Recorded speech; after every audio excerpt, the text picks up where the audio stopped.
easy. Two hearts slowly breaking. Living. 歡迎大家嚟到 Eastman Channel， 我係 Nicholas 啊。咁今日咧就帶大家嚟睇間近海邊嘅複式單位。可以見到我身後邊啦，其實咧就已經係 WM Hotel 嚟㗎啦。呢度咧距離西貢市中心咧都只不過需要5分鐘嘅車程，好方便㗎。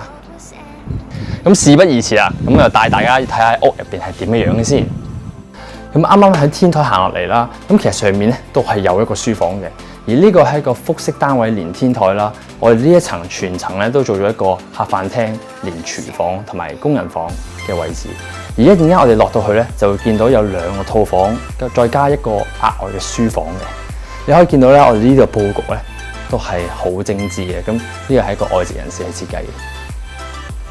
咁講到尾啊，其實最殺食咧都係我後邊呢個海景啊！咁近嘅海景屋喺西貢咧，真係好稀有㗎。